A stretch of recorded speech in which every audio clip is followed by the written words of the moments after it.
From Los Angeles, I'm Eddie Garcia. He's Doug Stolhand. Thanks for joining us for another edition of the Puck Podcast. It's Sunday, May 18th, 2025, as we are now through the first two rounds of the Stanley Cup playoffs in the first period of a three-period podcast.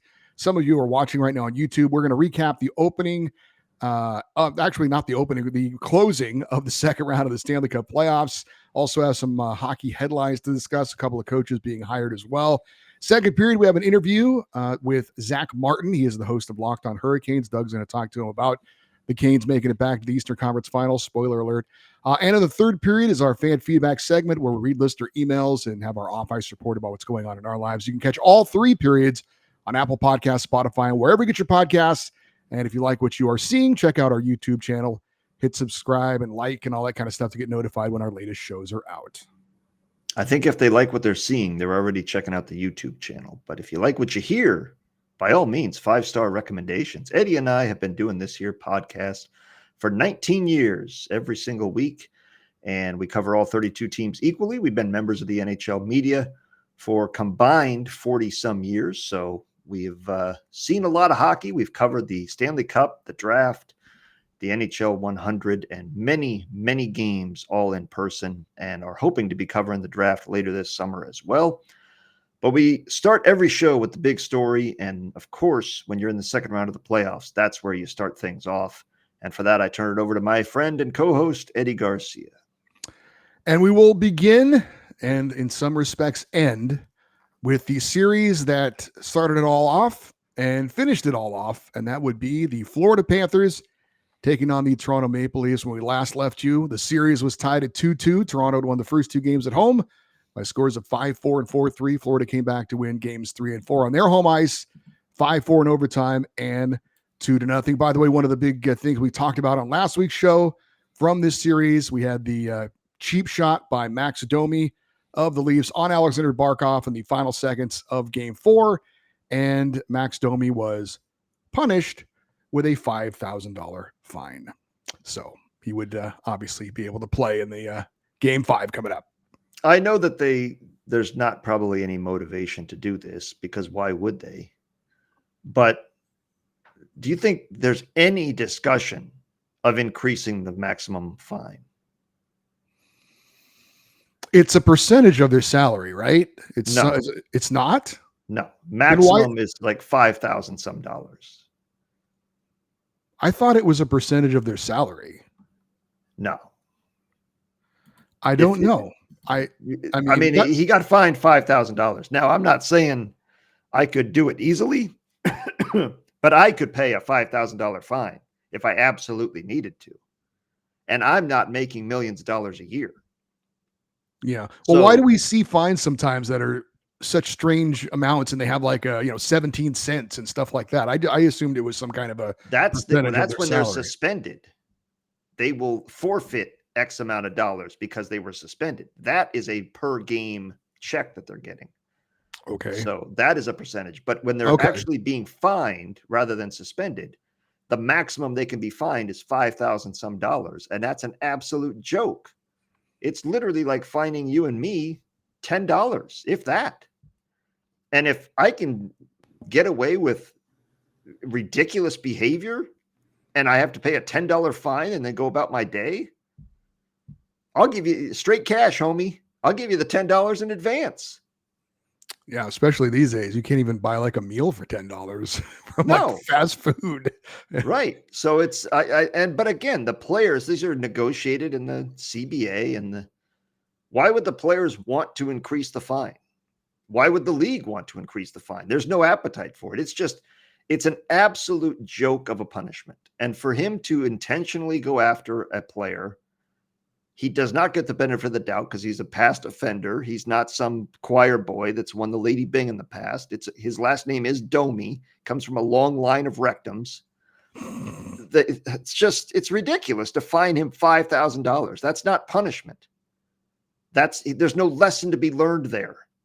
And it's stupid that the league goes back in time and says, I know we've suspended you in the past, but why don't you just give us $5,000 and we'll call it even? It's ridiculous. It is, and it was completely unsurprising. Right. But let's get to game number 5 in Toronto, and the Leafs laid a pretty big egg. Panthers had a 1-0 lead after the opening period, but in the second, it was all Florida scoring 3 straight goals to take a commanding 4-0 lead. It didn't get much better in the third. Panthers had 2 more goals. It's 6-0. The Leafs did spoil the shutout with a goal, but a demoralizing, ugly 6-1 loss on home ice. Joseph Woll allowed 5 goals on 25 shots until he got pulled. Then Matt Murray allowed a goal on 7 shots in relief. Anthony Stolhand is still out with the injury. Fans in Toronto booed the team off the ice. Someone threw their jersey on the ice as well. For Florida, Sam Bennett scored his 6th goal of the playoffs, but 4 of the 6 goals for Florida were scored by players that had not scored a playoff goal coming into the game. Dmitry Kulikov, Jesper Boquist, Mikko Mikkola, and AJ Greer were some of the big names that took down Toronto in this very important home game. Sergei Bobrovsky, 1 goal allowed on 32 shots. So they won the first 2 games on home ice. Obviously, there was some optimism that they could take care of business in game number 5. That was not close to being the case. No, a bad effort from top to bottom, and a lot of roughing and misconducts there at the end of the game because, of course, now Toronto is going to send a message. They got messages to send when they're getting their ass kicked on home ice. The time to send a message is the first period. That's the time to show up and score the first goal, take control of the game. They got outshot 13-6 on home ice. They did come back out with and outshoot them in the second period, but who cares? You got outscored 3-0. So absolute embarrassing effort. And one of the goals was a turnover by Mitch Marner in his own zone. He's a free agent this summer, and he's going to be probably the highest paid player in the league if he wants to be, because so many teams are going to be bidding for him. But he tries a no-look backhand pass behind his back, just throwing it out to the center of the ice that gets picked off, goes the other way. And then he doesn't hustle back in time to defend, and it's a goal into his own net. Just terrible. It's not the defining play. They didn't lose by 1 goal, but it was a bad look. But nobody gets out of this game feeling good about themselves. You know, this was a bad effort from everybody involved. And, I was looking at this very similarly to the Kings series in the way that they got up 2-0 on home ice. They went on the road and they lost 2 games, one of which they had a 3-1 lead. They then come home for an important game 5 and absolutely soil themselves. The Kings did that. The Leafs did that. Now, it looks very similar. And why you come up small in the biggest game of the year, the biggest opportunity, it's going to be tough to beat the defending Stanley Cup champs, but at least take control of the game on your home ice when you get last change. Nothing. Absolutely terrible performance from Toronto. To Florida's credit, you have to give the team that took advantage of the opportunity credit.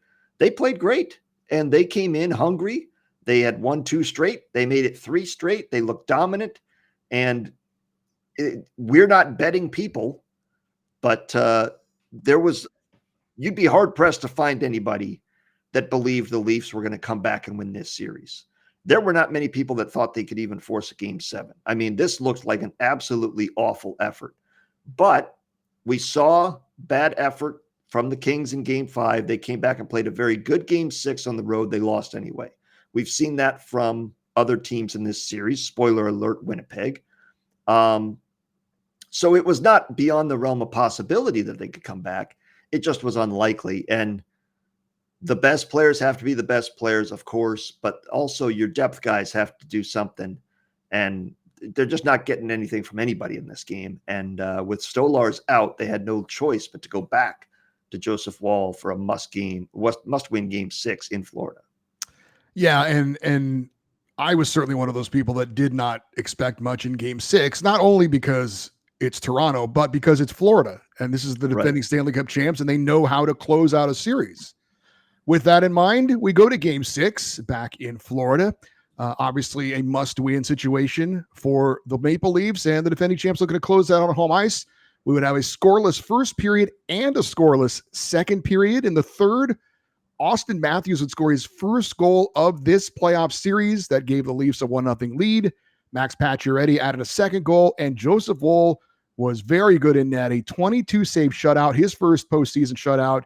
And the Leafs show some heart in a big 2-0 road shutout win to keep their season alive and force a deciding Game 7 back in Toronto. In the loss, Sergei Bobrovsky allowed 2 goals on 17 shots.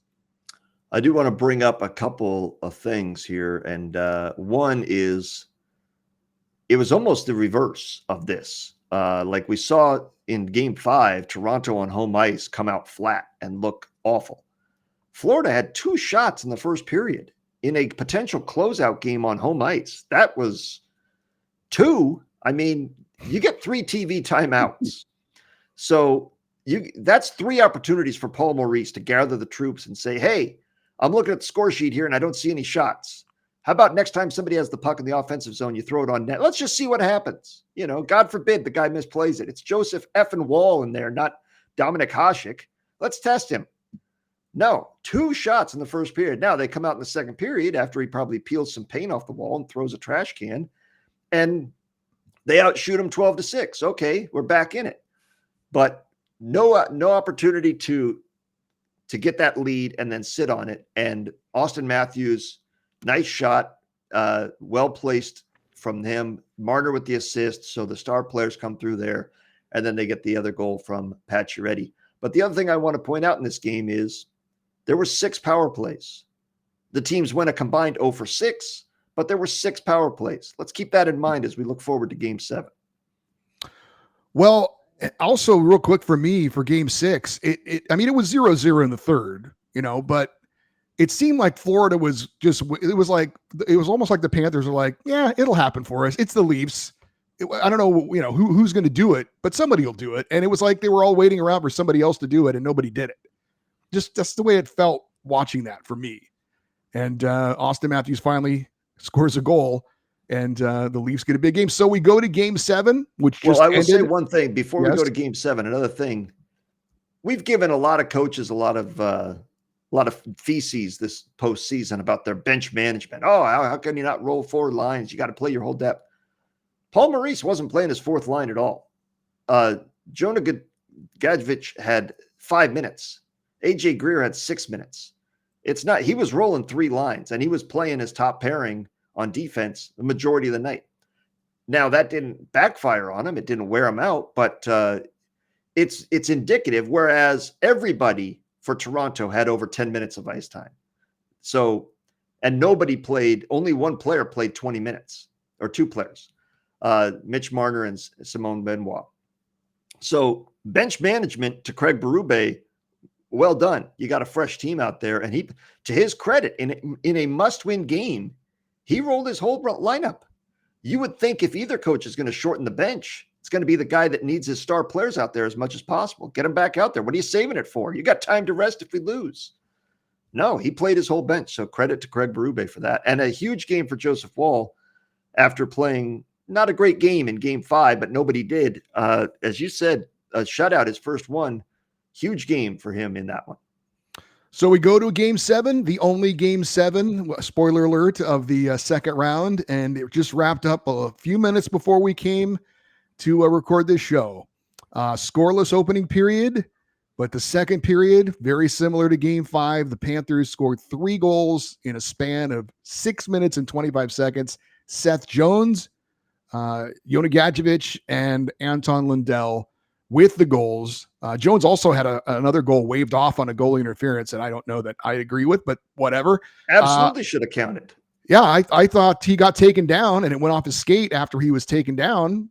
I don't know how that was on him, but they said goalie interference, not a kicked-in goal. No, they called it goalie interference, and then they even went and reviewed it, and they still waved it off. Yeah, but I thought the defender was the reason why he 100%. Went into his own goalie. Huh? Plus, the puck was in the crease. You're allowed to follow the puck into the crease. And it wasn't like they won the game, so it's not going to be, but that was an awful call by the refs. We did hear booing in Toronto from the crowd in the second period. Early third, though, Max Domi would score. Suddenly it's 3-1, and you're like, okay, an early goal in the third, maybe? No.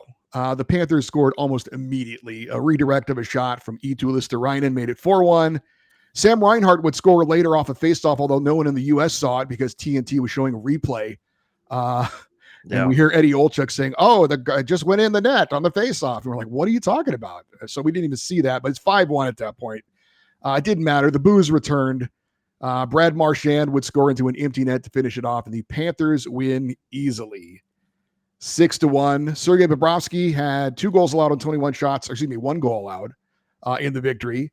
Joseph Woll allowed 5 goals on 32 shots. Leafs number 1 goalie, Anthony Stolarz, was the backup for this game. But coming off a shutout, and Stolarz is cold, I don't think there's any debate there to me as far as who the goalie should have started in this one. But Joseph Woll, again, 5 goals on 32 shots. Paul Maurice is now 6-0 in his career in Game 7s. Brad Marchand is 5-0 in Game 7s against Toronto. Of course, most of those were with Boston. In their history, Florida is now 4-1 all time in Game 7s. Of course, that does include a Game 7 win in the Stanley Cup Finals last season. They won this series without a single goal from Matthew Tkachuk. By the way, no goals in 7 games for him. For the Leafs, that's 7 straight Game 7 losses in their history, tying Colorado for the longest current streak. Last time the Leafs won a Game 7 was before we started doing this show, I believe, 2003, 2004. Yeah. The conference quarterfinals against the Senators, the last Game 7. That was a game Ty Domi played in. His son is now, of course, playing for the Leafs. Almost predictable in that, a Game 7 on home ice, and they just almost were never really in it. I mean, they didn't start well. They did come back and they pushed in the second half of the first period. Yes. But that was about it. That was the highlight of the game for them, was that second half of the first period. Yeah, the Panthers came out like they were pissed off they even had to play this game and we're going to make the Maple Leafs pay. Like, how dare you force us to play a Game 7 when we're going to the conference final? And they got the first 7 shots on net and were absolutely dominating possession and the game. And then it flipped and Toronto was absolutely dominating and got the next 7 shots. So by the end of the first period, things were pretty even. It looked like it's the reverse. Usually the road team has to weather the storm in the first 10 minutes, and it was the exact opposite. But Joseph Woll looked good. He made the saves he needed to, and it was scoreless going into the second period. Second period starts. Immediately we get a horrific injury for a referee. Chris Rooney takes a stick from Niko Mikkola to the face. Hope he's okay. He had to be helped off and then bring in the backup ref, who later we would find out did not have his mic on, which is why we didn't hear the announcement, because he was the backup ref that waved off the goal. But as soon as Florida scored, and it was Seth Jones on a 2-on-1 where Brandon Carlo goes to take away the pass and lets Jones just skate right in and snipe. And then Anton Lindell 4 minutes later, by the time Gadjevich scored to make it 3-0, it looked bad. But I still thought if the Leafs get the next goal, as you said, it's 3-1. You got plenty of time. The crowd will be back in it. Fine. They get the next goal. And less than a minute later, Eetu Listerainen deflects that in. And that was it. And when it's 4-1 and you've got Sergei Bobrovsky in net on the other side, he's not letting in 5 goals. Certainly not in this performance. And the second period, not just the goals, but just the overall performance. The Leafs could not get the puck. And if they did get the puck, it was at the end of the shift, so they had no legs to go create anything. So they were absolutely dominated in the second period. And they were booed off the ice. I don't know that I'd boo them off the ice, but I would be very disappointed because it just wasn't there. But like I said, it was 3-0. It wasn't 5-0. There was still hope. Once that fourth goal went in, hope went out the door, and so did most of the fans. And you say it's predictable. I mean, we've seen this obviously many times from the Leafs. So it's like, how are they going to lose? How are they going to break their fans' hearts this time? Well, they kind of found a new way by giving them hope with a great performance in Game 6 on the road and then coming home 2 eggs, man, on home ice in Game 5 and Game 7. and it's unacceptable. But again, as I said in Game 5, you have to give credit to Florida. They played awesome. Florida was unbelievable the entire game. They were relentless going after the puck, winning battles, chasing it down, creating offense for themselves, creating opportunities. And if Toronto did have the puck, they were getting hit, they were getting hounded, they were getting tied up. It was a great performance from Florida from the absolute opening drop until the last horn. So credit to the Panthers for coming through with a big win. One power play the entire game.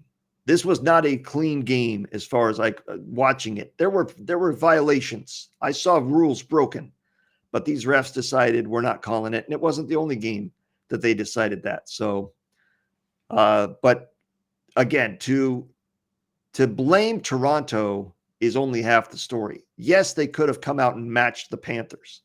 Would it have made a difference? We don't know for sure, but you'd at least like to see the effort. I think the fans are not going to be booing if it's a back and forth game and Bobrovsky's just making great saves.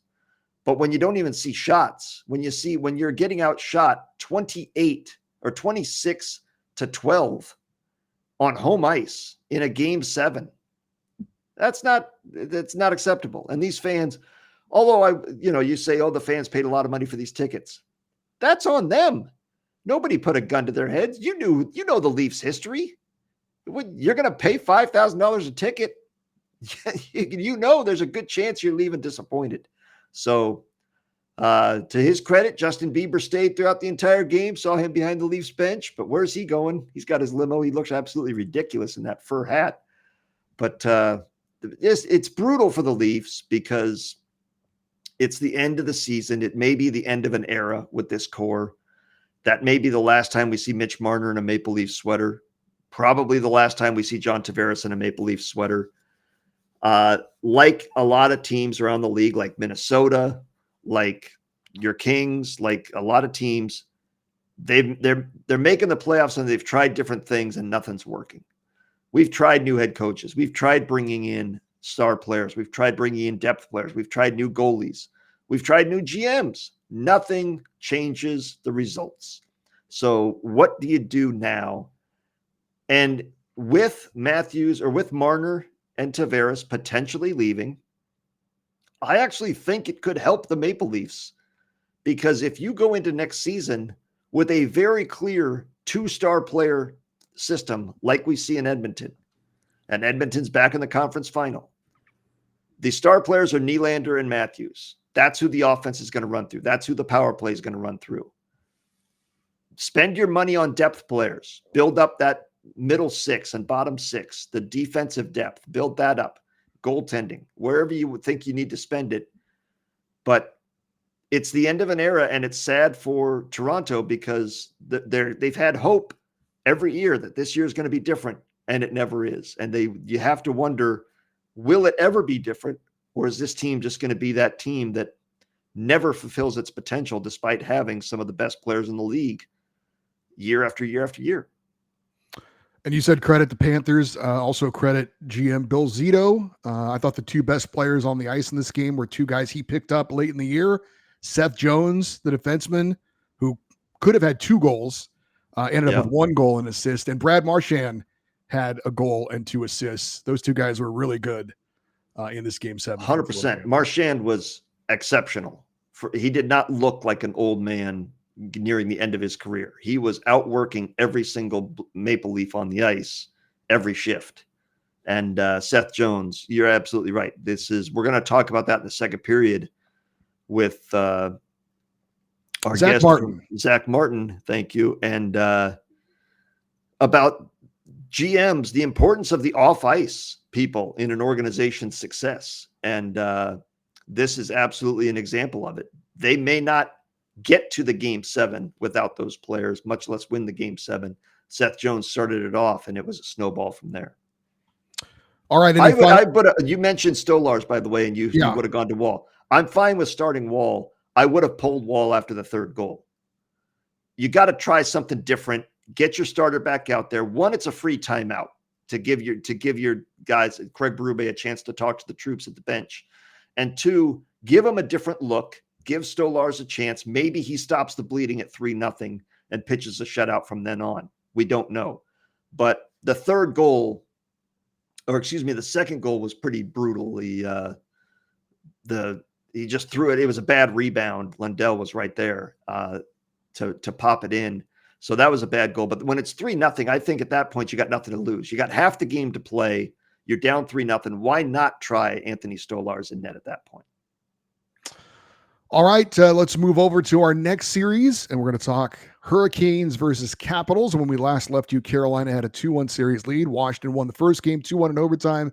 Carolina came back for back-to-back wins, 3-1 in DC and then 4-0 on home ice. In game 4, there was a single goal scored in each of the first two periods, both by the Hurricanes, who had a 2-0 lead going into the third. In the third, Washington's Jacob Chychrun cut it to 2-1, but Taylor Hall responded to give the Canes a 2-goal lead again.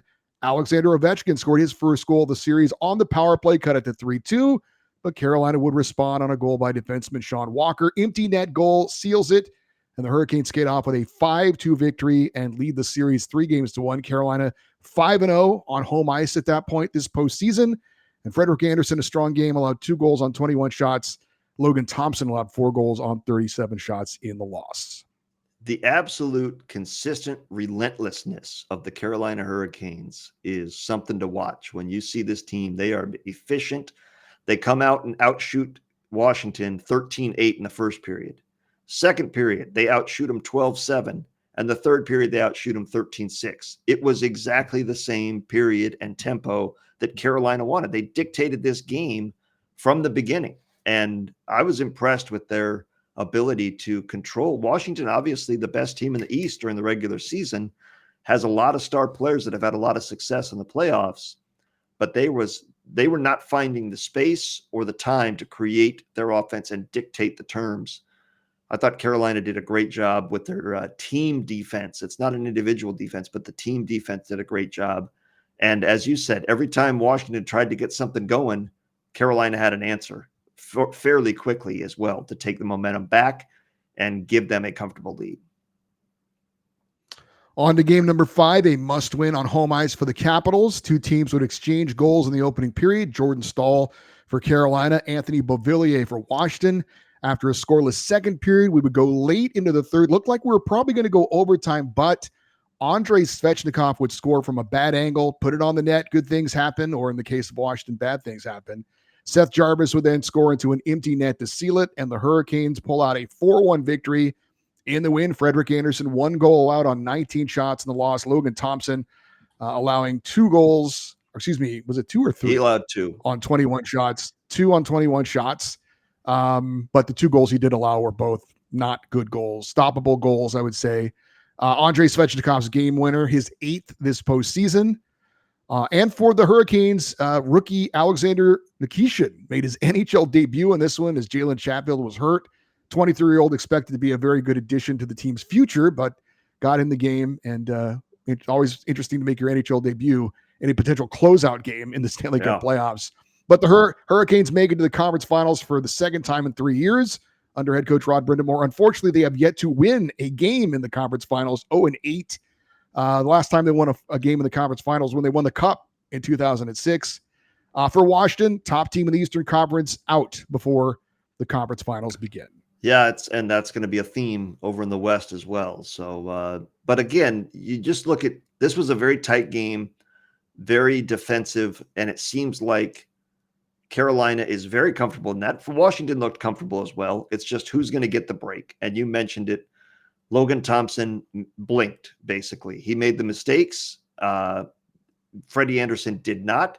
Andersen has been outstanding in these playoffs. He's 7-2 in 9 starts. He's got a 1.36 goals against average and a .937 save percentage. That's ridiculous. That's absurdly good. So you're only going to get 1, maybe 2 goals against him. They got 3 goals total in the last 3 games of this series against him. So just absolutely amazing. The defense, team defense, and goaltending that Carolina is getting. And for Washington, I don't think it's a disappointing season. Ultimately, it is because you didn't win the Stanley Cup, but they didn't come into this season thinking Stanley Cup or bust. They didn't think this is a team that should be the best team in the Eastern Conference in the regular season. They caught fire. They played a great regular season. I said when we came into the playoffs, I was curious what this team would do when they faced adversity for the first time all season. They did in this series, and it didn't go well. They get bounced in 5 games and did not play well in game 4, which was their opportunity to tie the series. But when you look back at the season overall, I think Washington has to be pretty happy with what they have. Logan Thompson did not have a great game, but is still a good goalie. The system they have works. The players bought into the system that Spencer Carberry was preaching from behind the bench. Ovechkin has found a little bit of a fountain of youth to regain his scoring touch. An amazing season from him. We'll see if that continues now that he's not chasing history next season. Now that he has the title of the greatest goal scorer of all time, can he keep up that pace again next season? We will find out. But Carolina earned this one. They were the better team from the beginning of the series to the end, and well played by them to advance to the Eastern Conference Final. And you mentioned it more on the Carolina Hurricanes coming up in the second period with the interview that you did with the host of Locked On Hurricanes, Zach Martin. So Washington obviously had, they're going to look back on this season fondly because of Ovechkin and breaking the record. I thought it was interesting. There was talk about, is he going to come back for another season? I'm like, why wouldn't he? He's got another year left in his contract. He's never said anything about, walking away after breaking the record. So, but that somehow became a headline, but he's confirmed it. Yes, he's coming back next season. So I don't know why that was a story, but apparently was somehow a little bit of a story. Yeah, it's the same we're going to talk about in a second with the Golden Knights. There was a story as well that came out of there after their series ended. And I'm like, why would you even think that or ask that question? I don't get it. But maybe they're hearing something that we're not, but we're certainly not plugged into the Washington sports scene. And maybe Ovechkin's talked privately about wanting to end his career in the KHL, play one more season over there before he hangs it up. But as you said, he's got another season under contract. He can go play in the KHL after next season. Well, speaking of the Oilers and Golden Knights, that's where we go next. And when we last left you, Edmonton held a 2-1 series lead, winning the first 2 games on the road, 4-2 and 5-4 in overtime. They then lost at home 4-3 with the buzzer beater goal at the end of regulation. So the road team had won every game as we go into game 4. A couple of notes, though. Vegas captain Mark Stone injured in game 3. He would not play the rest of the series, so no captain for the Golden Knights the rest of the way. Oilers goalie Calvin Pickard injured in game 2, finished the game, but would not play in game 3, and he would miss the rest of this series as well. As for game 4, Edmonton scored early on an Adam Henrique goal to make it 1-0. Henrique would add another goal to close out the opening period, and the Oilers had a 2-0 lead. Second period, Evander Kane makes it 3-0, and Stuart Skinner would make it stand up. He stopped all 23 shots he saw in a 3-0 shutout win. In the loss, Aiden Hill allowed 3 goals on 32 shots, but obviously no support from his teammates offensively, and the Oilers win one on home ice for the first time in this series and take a 3-1 lead in the series. 3-2 series lead. Or no, it was 3-1 at that point. Yeah, the on home ice. So interesting game for, as you mentioned, the 2-star players that they rely on so much, not coming through with the goals. Adam Henrique, the depth scoring that a lot of us had questions about. Would that come through for Edmonton? Boy, has it. And one of the biggest additions has been Evander Kane. He has changed this team since he got back in the lineup. And he was out with a legitimate injury. They weren't milking it, to my knowledge, during the regular season. He was out all season. But he has come back and looks like he hasn't missed a game and has been a force to be reckoned with. And he gets a goal here as well and had an assist on Henrique's second goal to make it 2-0. So he's been fantastic. 7 points at this point in the playoffs. And now Vegas, without their captain, on the brink of elimination. And Aiden Hill, I didn't think played poorly, but Stuart Skinner was outstanding. And good for him. The guy was over in these playoffs, and he came through with a big game when they needed it and got the shutout win. So on to game 5, must win for Vegas on their home ice, and we would have a scoreless opening period. We would have a scoreless second period and a scoreless third period. We go overtime, tied 0-0, and Seems like you always find a goal from an unsuspecting place in overtime. We've seen it many times in this year's Stanley Cup playoffs. Happened again in this one with Kasperi Kapanen scoring the only goal of the game in overtime, his first playoff goal as an Oiler in just his second playoff game this year. And 1-0, the Oilers advance to the Western Conference Finals for a second straight season. Stuart Skinner posts back-to-back shutouts, 24 saves in this Game 5 victory.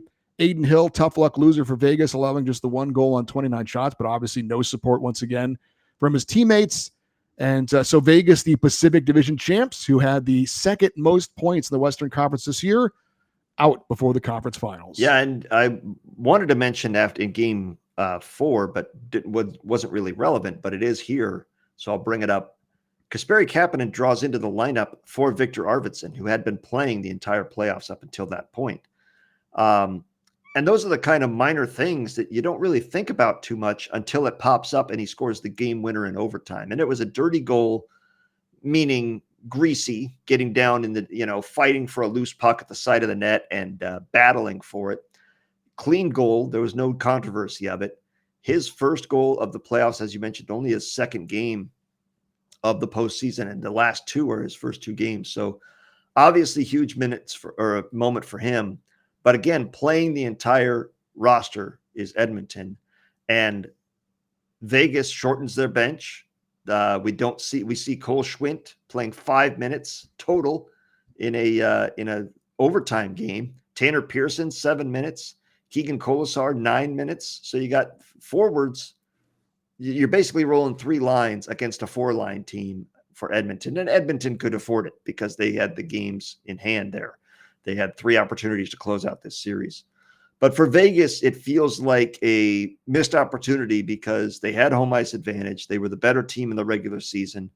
But once you get into the playoffs, Edmonton has found another gear. And they have definitely, with the addition of Evander Kane and getting Matthias Ekholm back on defense, has given them a different look for sure. So it's been different for Edmonton. Now, Matthias Ekholm was not in this one, as a matter of fact, but the depth that I did not think they had has come through, and the depth that I thought Vegas had disappeared in this series. And then you get to the end of the series, and much like Ovechkin, what I was teasing a minute ago, they're talking about whether or not Jack Eichel is going to be traded this summer. I'm like, why would they be trading Jack Eichel? There's no reason for him to be moving anywhere. Now, I know Vegas pays no attention to sentiment or anything of that nature. They'll sell anybody if they think they can get a better deal. But I don't see why Jack Eichel would be even potentially considered to be moved. Obviously, Wayne Gretzky was traded twice, but still, I thought that was crazy talk that it was even discussed. And obviously, I did not mention Connor McDavid or Leon Draisaitl. McDavid had an assist in Game 4. Draisaitl had an assist in Game 5. But as you mentioned, and the biggest surprise for me when it comes to this Oilers team is them able to win games like this with other people scoring the big goal. And also the goaltending too. I mean, Stuart Skinner looked terrible to start the playoffs, and now he's got back-to-back shutouts. Right. I mean, that doesn't make any sense, frankly. No. So it is a reminder, and I'm sure I'll forget about it next season because it seems like I always do. The playoffs, predicting the playoffs is almost nonsense because these things don't make sense to me. But here we are. It's happening, and you've got Stuart Skinner and Calvin Pickard looking just fine, leading this team, and guys like Kasperi Kapanen scoring overtime game winners. So, yeah, I think I mentioned it to you off the air. Maybe I mentioned it last week. But if you look at the goaltenders and the cap hit for the goaltenders this season, the highest paid guys are all sitting at home. The only one that is still playing of the top 15, I think, is Sergei Bobrovsky. And he's in the second to last year. Now, granted, Carey Price is the highest paid goalie in the league. How about that? But Vasilevsky, Hellebuck, Swayman, Sorokin, Gibson, Markstrom, Bennington, Grubauer, Shesterkin, Merzlikins, Yari, Kemper, Demko, Olmark, Saros. Adin Hill is 18th. Now, the guys that were going into Where's Ottinger? Ottinger is 23rd. He is now he's in the final year of his deal, so he's about to get a big raise. But 23rd, he's making $4 million a year, just a little bit less than Peter Mrazek. My God, getting the money was worth out of Peter Mrazek. He collects his paycheck with a ski mask. But you look at the goalies that were still playing at this point. Logan Thompson, 74th highest paid goalie in the league. Joseph Woll, 75th highest paid goalie in the league. Lucas, I'm going up to who else was left here? It's Calvin Pickard, 54th. I'm trying to find Stuart Skinner on this list because I got a lot of names. He's 36th. So the days of spending your money on big name goalies and having them carry you in the playoffs, I think are over. Obviously, Bobrovsky's the reigning Stanley Cup champion, and he's second highest, and they're still playing. So there's value in that. But a lot of these guys that you just had great regular seasons, it seems like find somebody that can play well enough and play good team defense and spend your money on depth forwards, because that's what you're going to need when the playoffs come through. And it is, like you said, there's no one formula, though. We always talk about your best players have to be your best players. Well, McDavid and Draisaitl weren't their best players in games 4 and 5, and they still won both of them. Stuart Skinner was. So Adam Henrique was. There is no logic to it. There is no one formula. But Edmonton is playing as well as they were last year when they went to the Stanley Cup final. It doesn't make sense. They have less depth. They have less quality on their roster in theory, and yet they look just as productive, just as dangerous as they did a year ago.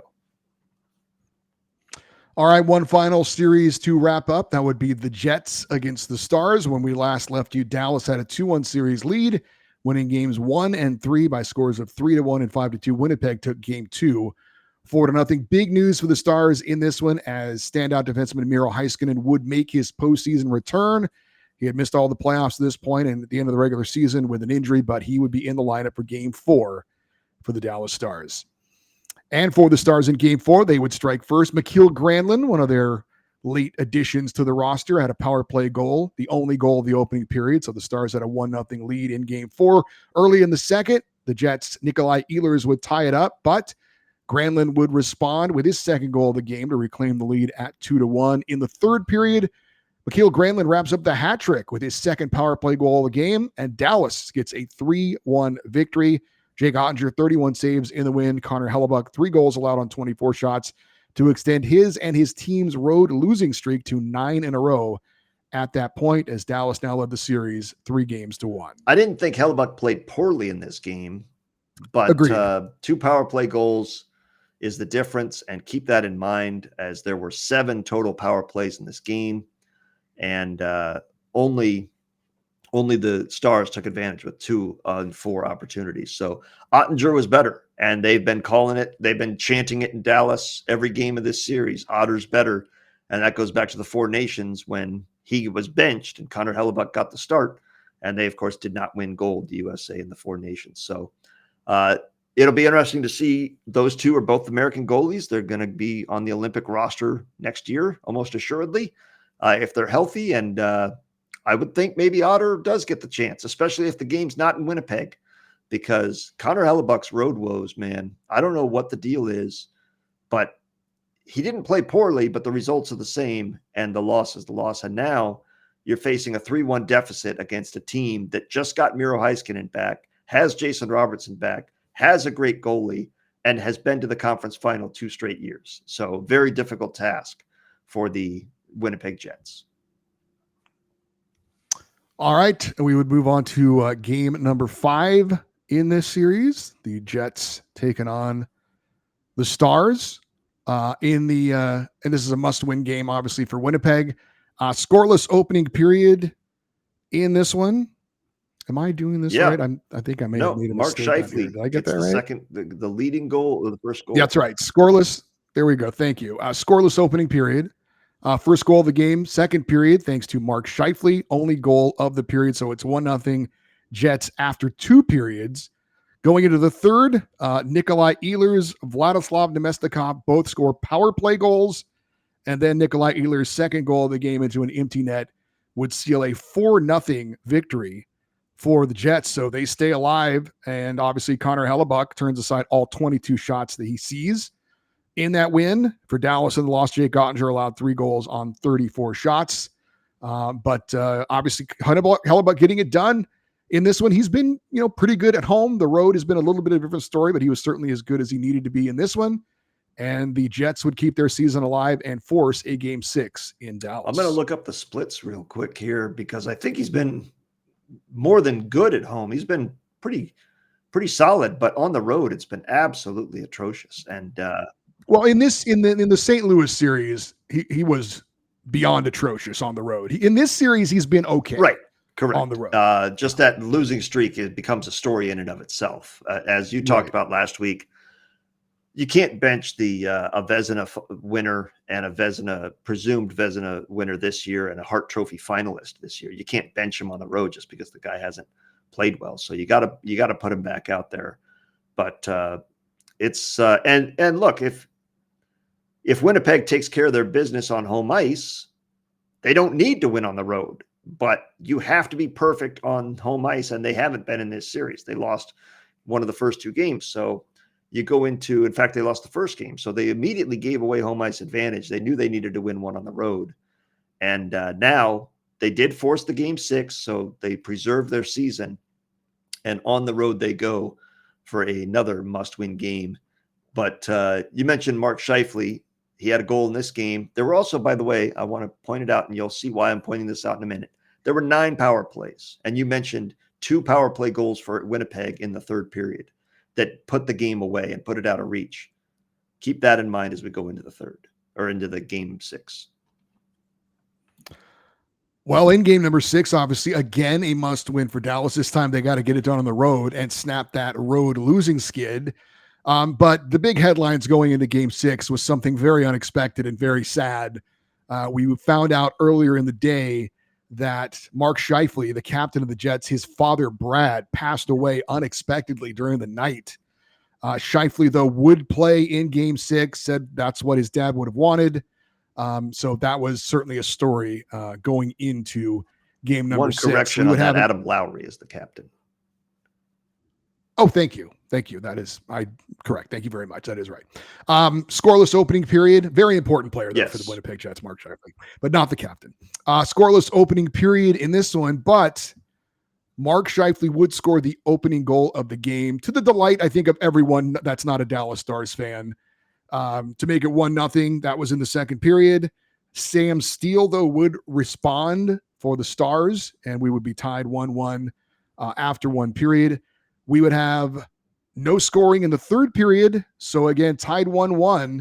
We would go overtime. However, in the final seconds of regulation, Mark Scheifele was called for a tripping penalty in the dying seconds, trying to stop a Sam Steele breakaway.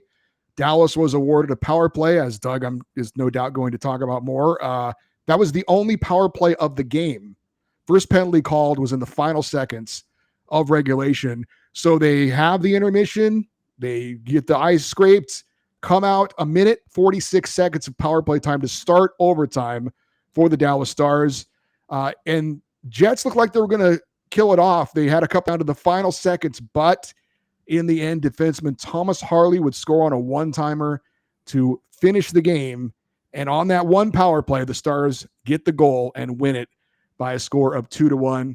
Connor Hellebuck allowed 2 goals on 20 shots in the loss. Jake Ottinger 1 goal out on 23 shots in the win. Stars advanced to the Western Conference Finals for a third year in a row. Dallas now 3-0 in overtime games this postseason. They've won 6 straight playoff home games. For the Jets, the President's Trophy winners out in before they reach the conference finals. So both the top team in the East and the West do not make the conference finals. The road losing streak is still active, 10 in a row now for the Winnipeg Jets. Their last playoff road win was April 18th of 2023. And Mark Scheifele being in the penalty box for the game-winning goal was pretty tough. Very interesting handshake line in this one. Jamie Benn, who punched Mark Scheifele in the face in Game 4 that Scheifele was incredibly upset about. They're the two guys who seem to meet, I think, right on in the handshake line, and Jamie Benn gives him a long hug and has a long talk with him in his ear.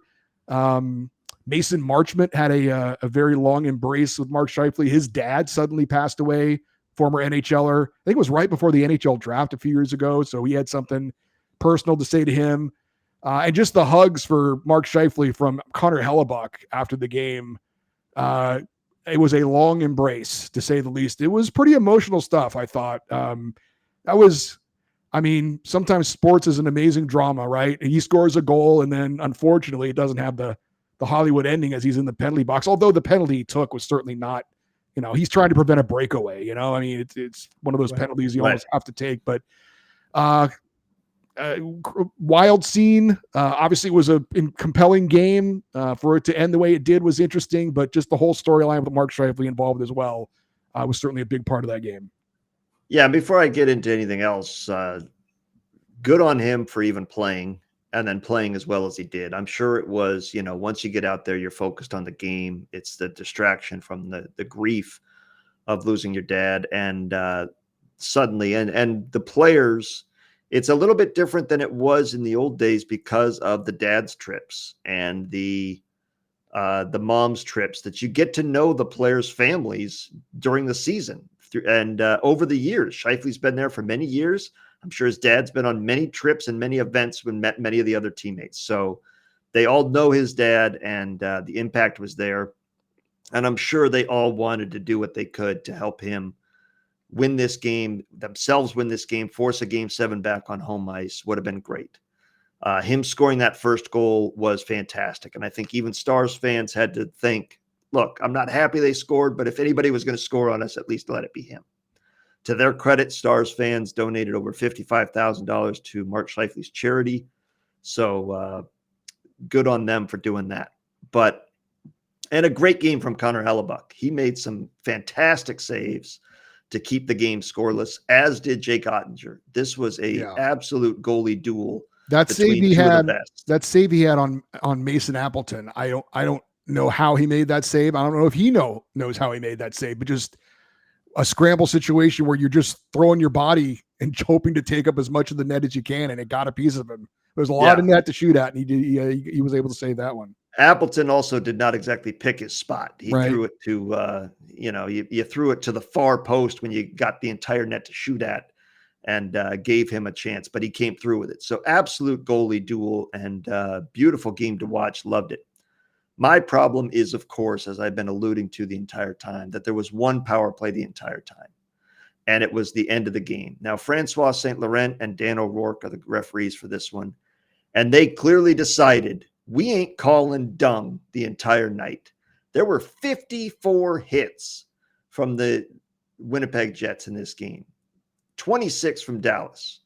We saw numerous trips, slashes, interference, holdings, high sticks. There were lots of obvious penalties the entire game that they did not call.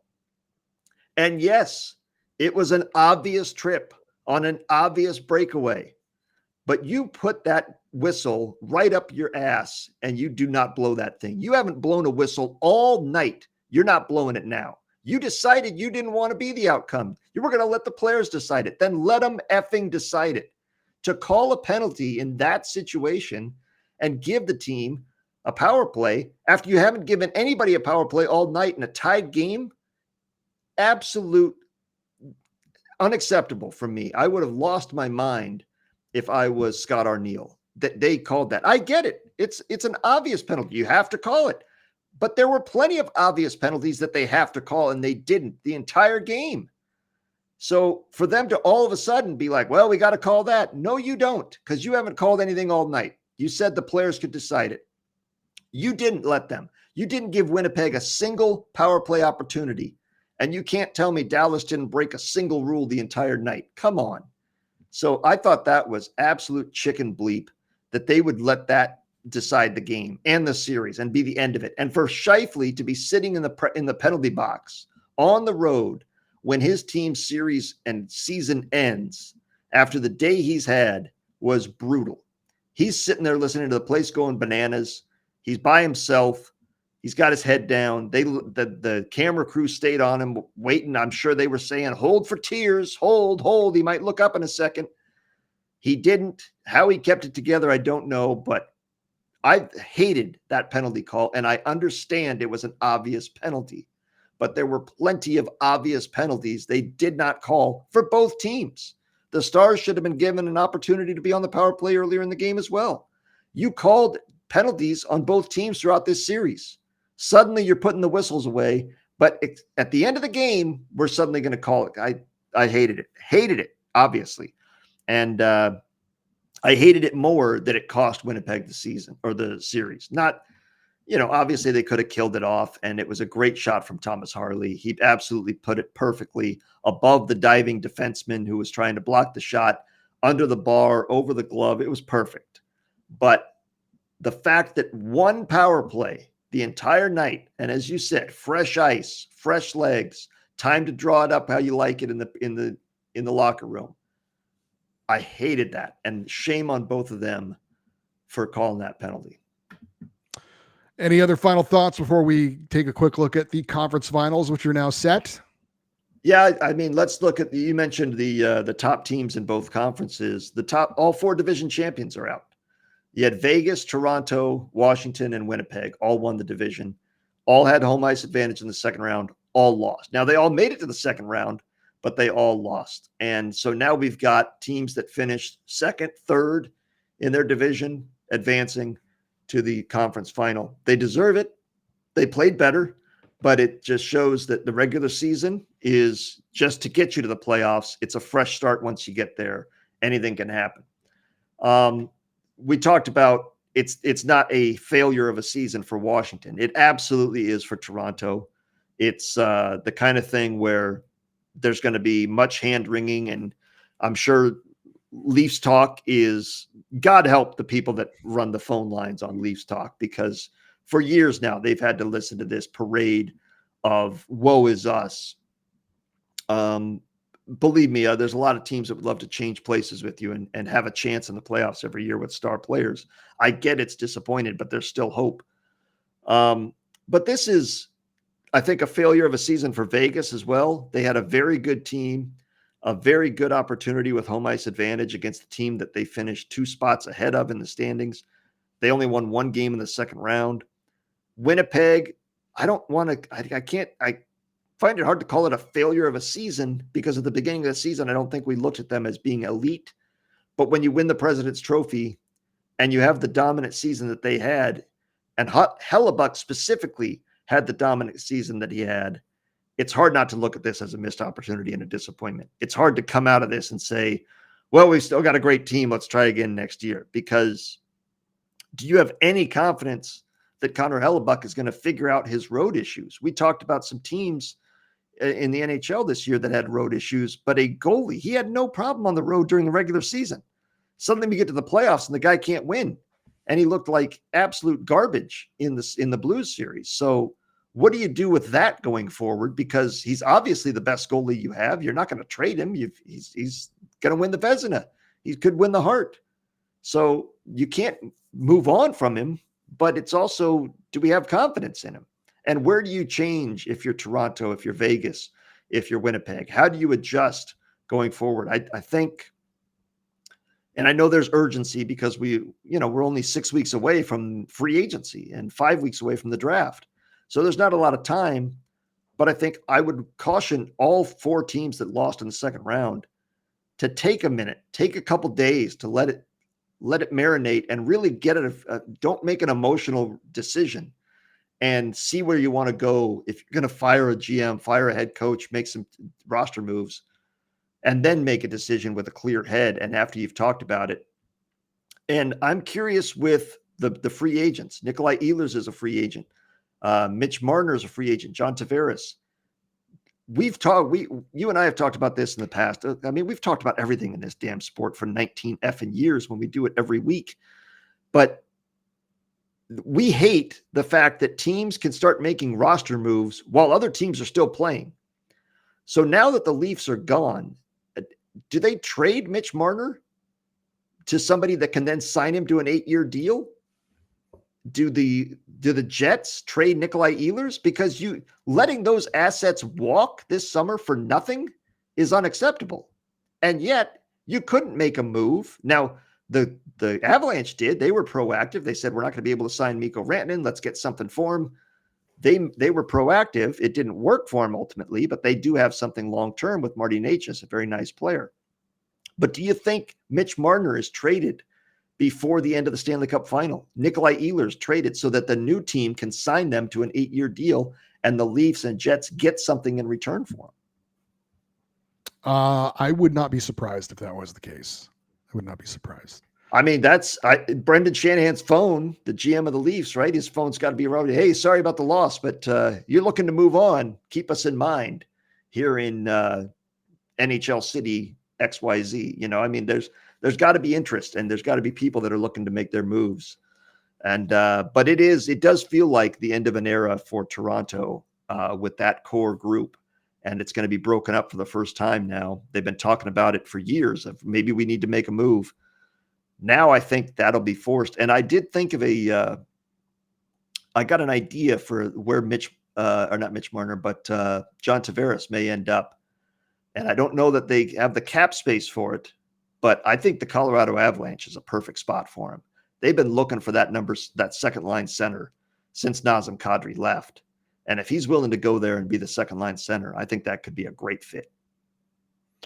I would just say real quickly, as far as the Final Four, I had Florida and Dallas out in the first round, but I also completely acknowledge that the winner of the Tampa Bay, Florida, and the winner of the Colorado Dallas series likely was going to make it to the conference finals, I thought. So I'm not surprised in the least about Dallas and Florida being there.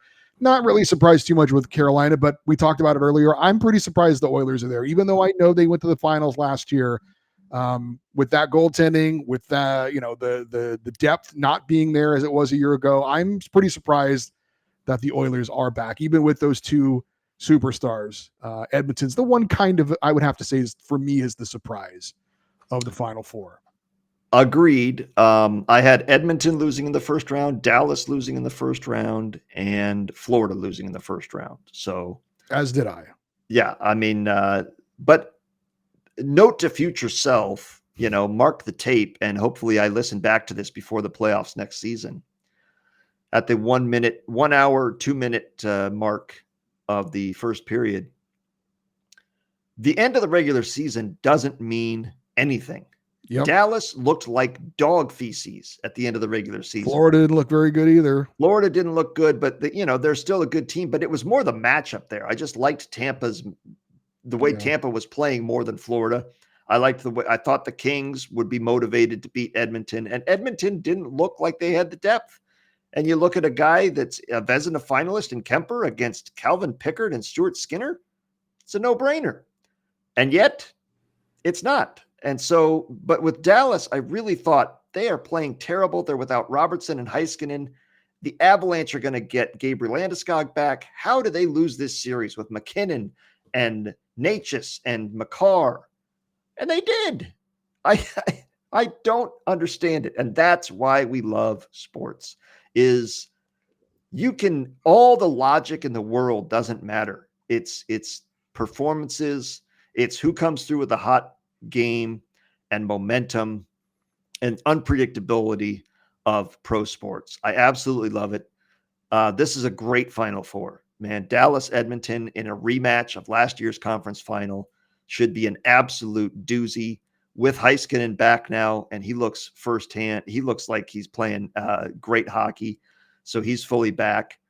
Their lineup Mikko Rantanen now. Loaded. Dallas Mikko Rantanen, yeah. Mikko Rantanen is playing great, and their whole team is. That Jason Robertson has been very quiet, but watch that sleeping giant wake up, and Rope Hintz could bust through with an amazing, quiet too. 100%. You're getting hat tricks from Mikhail Granlund, for God's sake, and Sam Steele's coming through with a big team.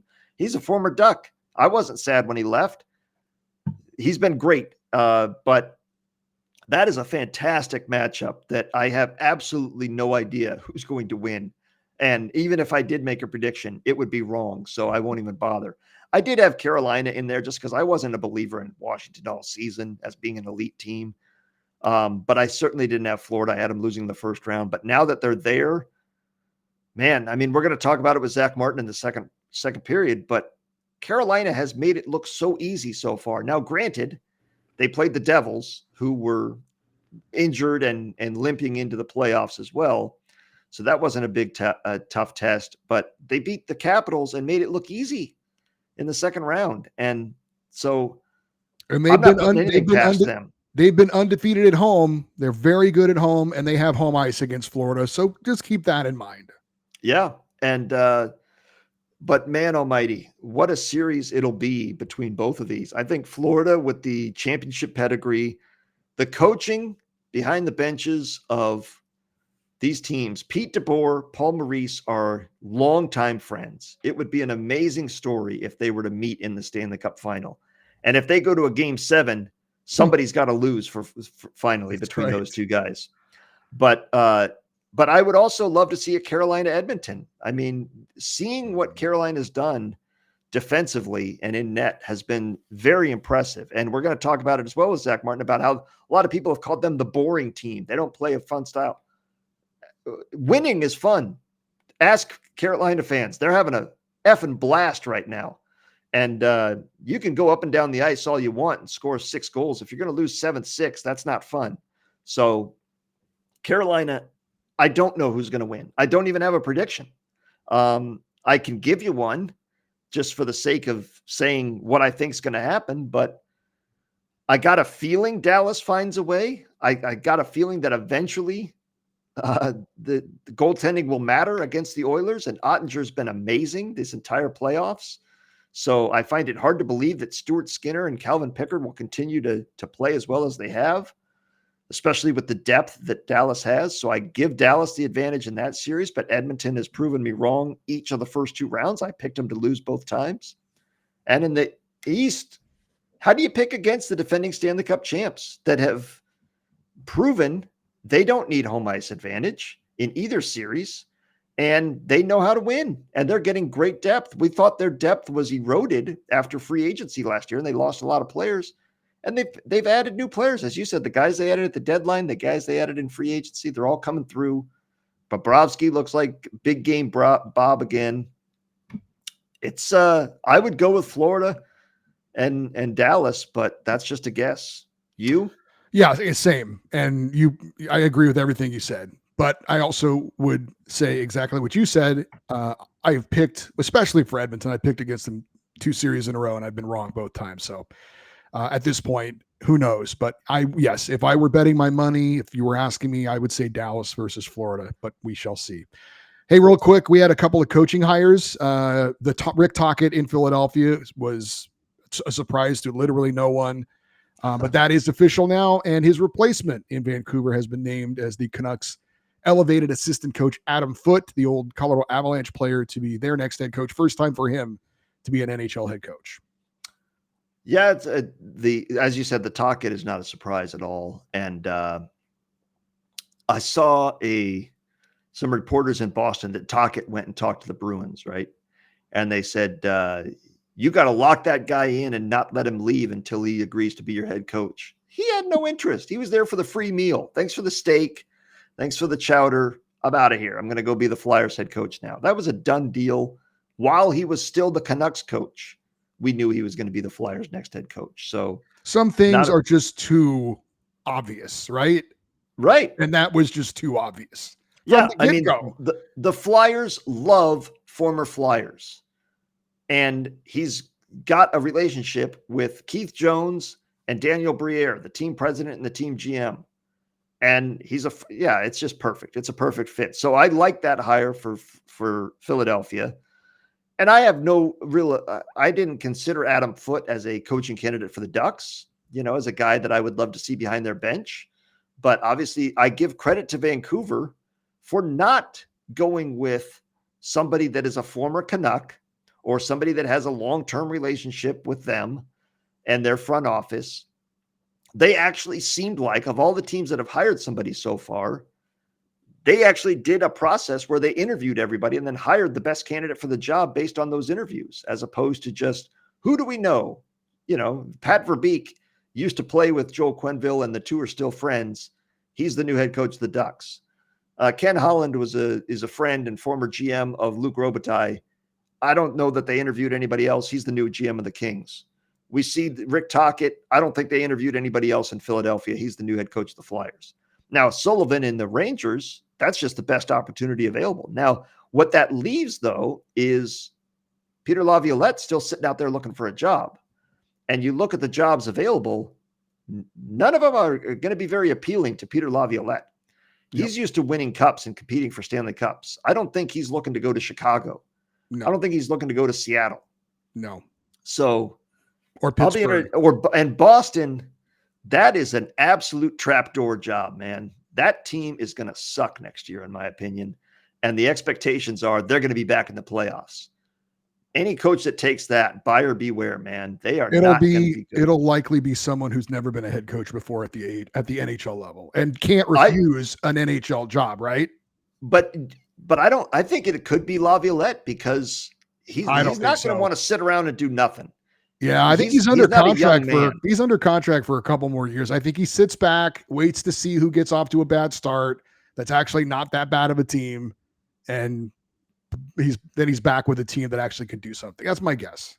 Could be, but that would be smart of him because the jobs available right now are not good, and I think Pittsburgh still needs a head coach. Correct. So those are the jobs left, and of those 5, I think I mentioned 5: Boston, Pittsburgh, Seattle, Chicago. Am I missing anybody? Still needs a head coach.